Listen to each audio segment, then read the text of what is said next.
Have you ever paused to consider the unseen drama that unfolded when Jesus rose from the dead?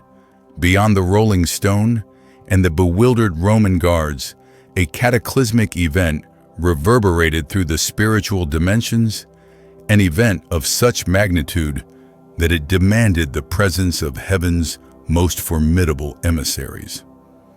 We speak of Michael, the archangel of war, and Gabriel, the herald of divine pronouncements, standing sentinel at the tomb of the Son of God.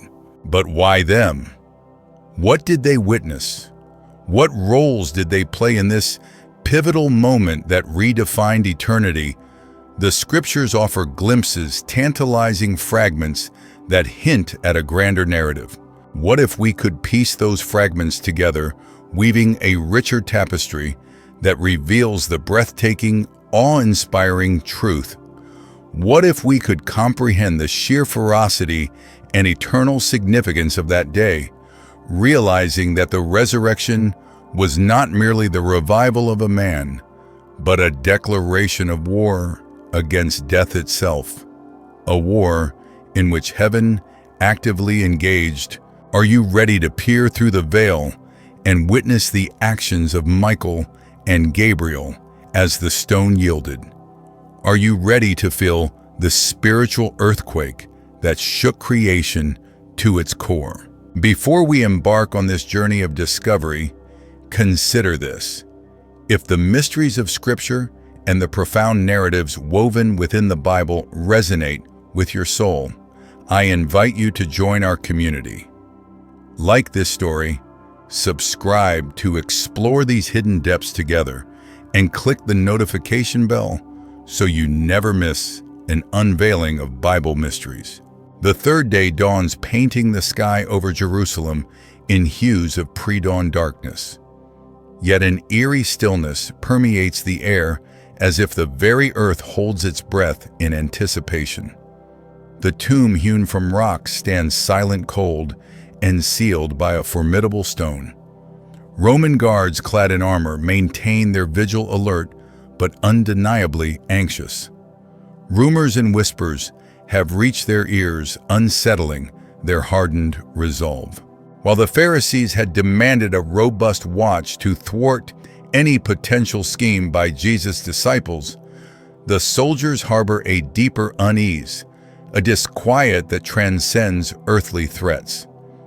Have you ever experienced that sensation of being watched, a primal awareness that defies logical explanation, the feeling of your skin prickling, the air growing heavy around you? That is the unease that gnaws at their hearts. Unbeknownst to them, they are far from alone.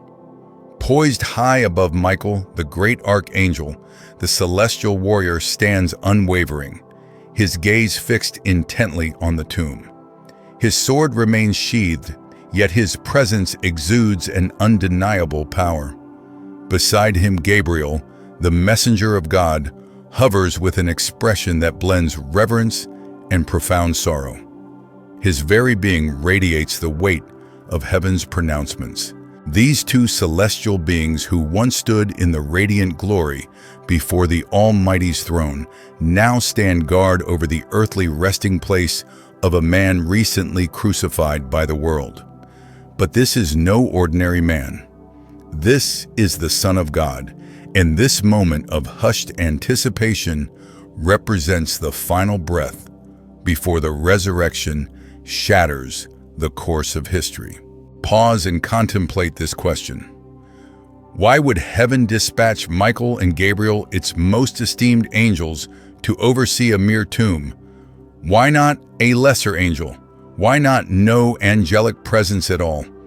The answer lies in the magnitude of the event about to unfold, an event so momentous, so charged with holy power, that only heaven's most trusted guardians could be entrusted with its oversight.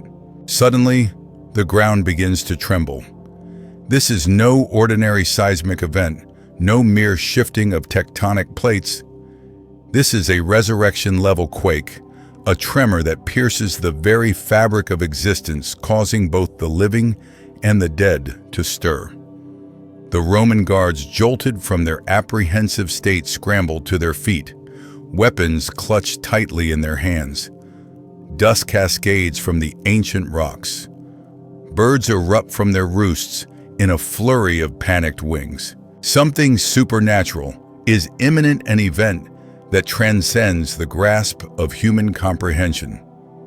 A gust of wind sweeps through the air, though no storm brews on the horizon. A palpable pulse vibrates through the atmosphere.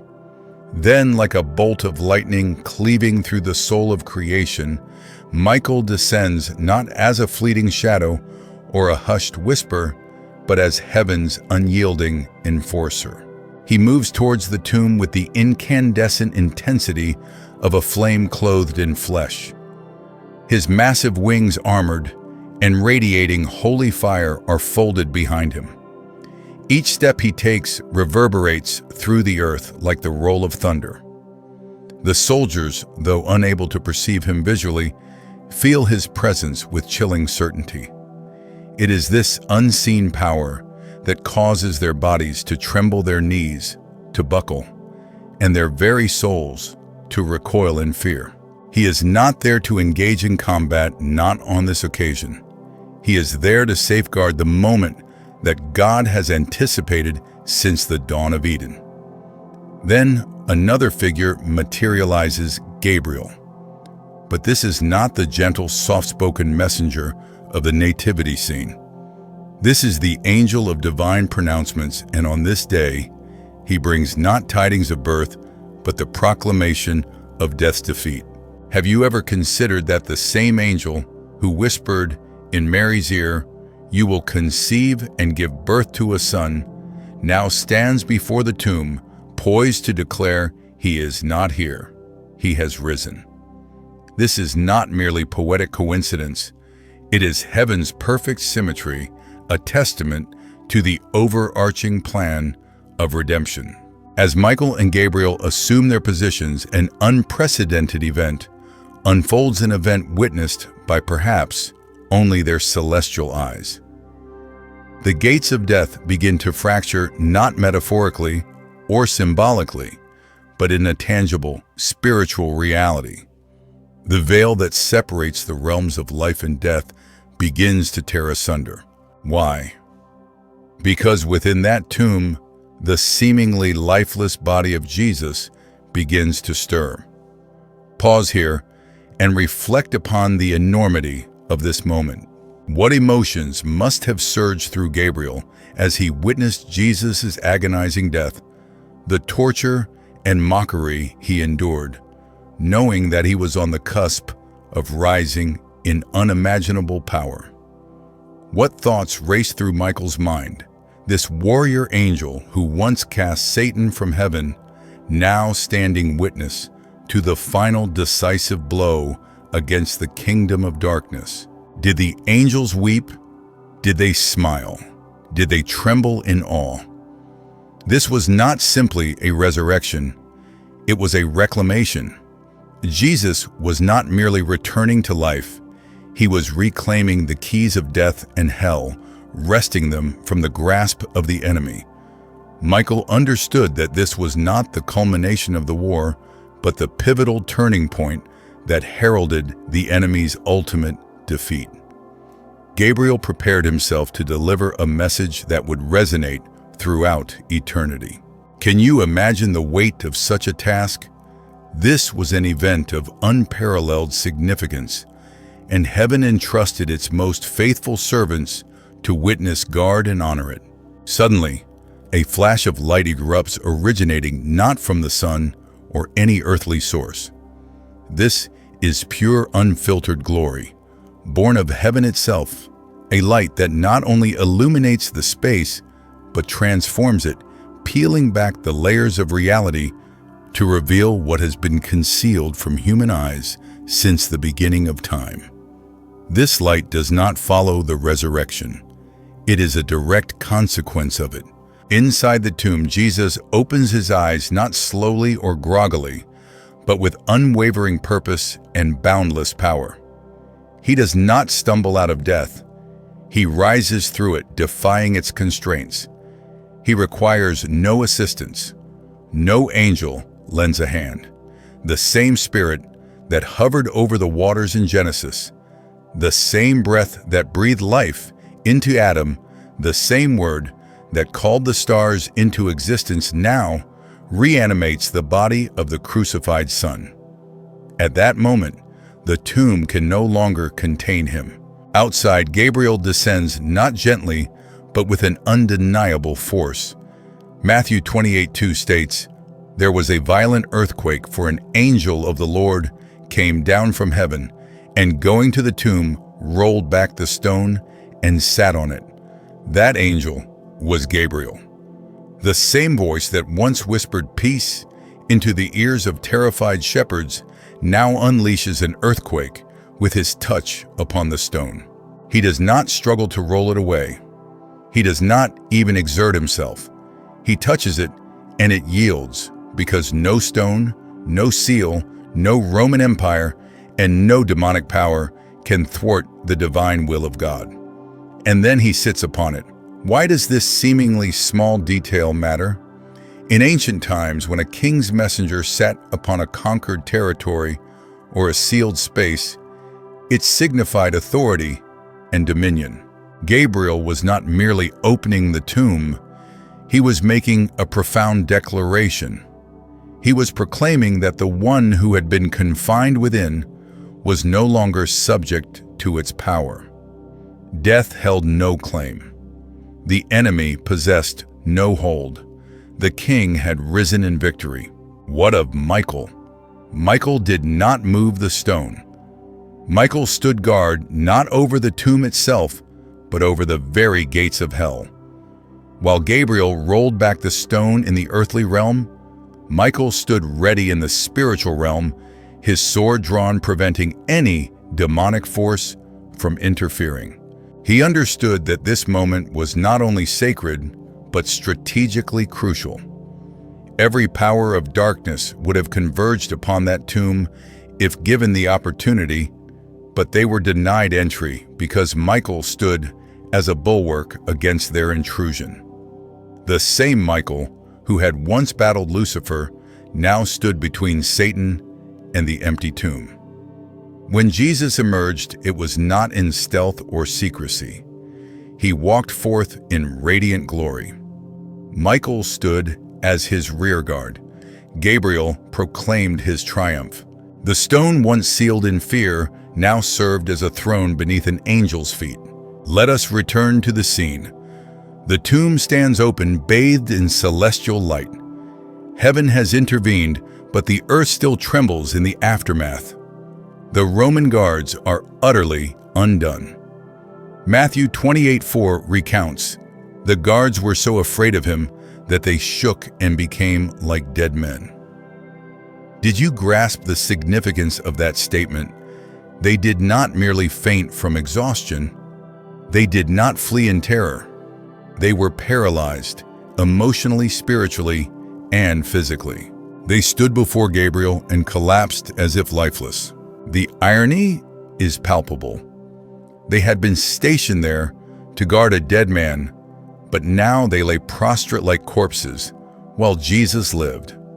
And still Michael stood in the background, unseen by human eyes, but towering in the spiritual realm. Should any remnant of darkness dare to interfere, they would not pass him. It is crucial to remember that the resurrection was not simply a miracle, it was a conquest, and the angels were there to secure its victory. But now the scene shifts. The women arrive, Mary Magdalene, another Mary, and perhaps others. They did not come expecting a miracle. They came to mourn. Isn't that how many of us approach life, seeking closure, bringing the tools of sorrow, never considering that God might rewrite the narrative? As they approached the tomb, they encountered Gabriel. The same being who had terrified the guards now speaks gently to the women. Matthew 28:5-6 records, "Do not be afraid, for I know that you are looking for Jesus who was crucified. He is not here. He has risen just as he said." That single sentence shattered the course of history. Imagine the emotion in Gabriel's voice as he uttered those words. He had announced Jesus' birth 33 years prior. He had witnessed his life, his suffering, and now he had the profound honor of proclaiming the single greatest moment in human history. He is alive. Do you recognize the exquisite beauty in this? Gabriel, the voice of heaven, speaks not to kings, priests, or warriors, but to women who came in mourning, women whose hearts were broken, women whose hope had been buried. These women became the first witnesses of the resurrection. The women did not simply find an empty tomb. They encountered a voice from heaven informing them that God had accomplished the impossible. The angels had fulfilled their roles. Michael had guarded the victory. Gabriel had proclaimed it. The women now ran to share the news that would transform everything. The stone is rolled away. The tomb is empty. Jesus has risen, but the story does not end there. While we focus on the events unfolding on earth, the women running with joy, the guards fleeing in terror, something even more dramatic was unfolding in the spiritual realm. Can you imagine the sound that erupted in heaven the moment Jesus walked out of that tomb? For millennia, angels had witnessed humanity's descent into darkness. They had observed sin take root, wars erupt, betrayals transpire, and pain and death spread across generations like a relentless virus. But now they beheld the Son of God breaking free from the grave, shattering the curse of death forever. Revelation 5 offers a glimpse into the celestial response. It describes thousands upon thousands of angels encircling the throne, crying out in unison, "Worthy is the Lamb who was slain to receive power and wealth and wisdom and strength and honor and glory and praise." Michael joins in this chorus of praise not merely as a soldier, but as a first-hand witness to the triumph. Gabriel adds his voice not merely as a herald, but as a first responder to eternity's most significant moment. But while heaven rejoices, Satan is caught completely off guard. He had witnessed Jesus' death and believed he had achieved victory. He believed the cross was the final decisive blow. However, when the tomb cracked open and glory erupted from within, as Jesus emerged carrying the keys of death, and hell itself descended into chaos. Demons shrieked, thrones crumbled. The kingdom of darkness fractured not just symbolically, but structurally, because the one weapon Satan wielded, death, had been disarmed. The angels were no longer engaged in battle. They were singing because Jesus had not risen alone. He had risen as the firstborn from among the dead, the beginning of a kingdom that no darkness could ever extinguish. When the angels stood at that tomb, Michael watching in stillness, Gabriel rolling away the stone, they were not merely witnessing a moment. They were guarding a transition from death to life, from curse to blessing, from silence to resurrection power. Here's the question I wish to leave you with. If angels moved with such purpose and force at Jesus' tomb, if they manifested with such precision and divine intent, do you believe they have ceased to move? Today, Jesus did not simply rise and depart. He rose and sent his Spirit. He rose and promised his return. He rose and invited you into this narrative. Perhaps you find yourself at your own tomb right now. Perhaps you feel buried beneath shame. Perhaps your dreams lie behind a stone. Perhaps your hope has been sealed and guarded by the lies of the enemy. But I urge you to hear these words spoken by the same angel who sat upon the stone. Do not be afraid. He is not here. He has risen. If he has risen, then nothing in your life is truly dead. Not your calling, not your identity, not your future. Michael stood to fight for that moment. Gabriel stood to proclaim it.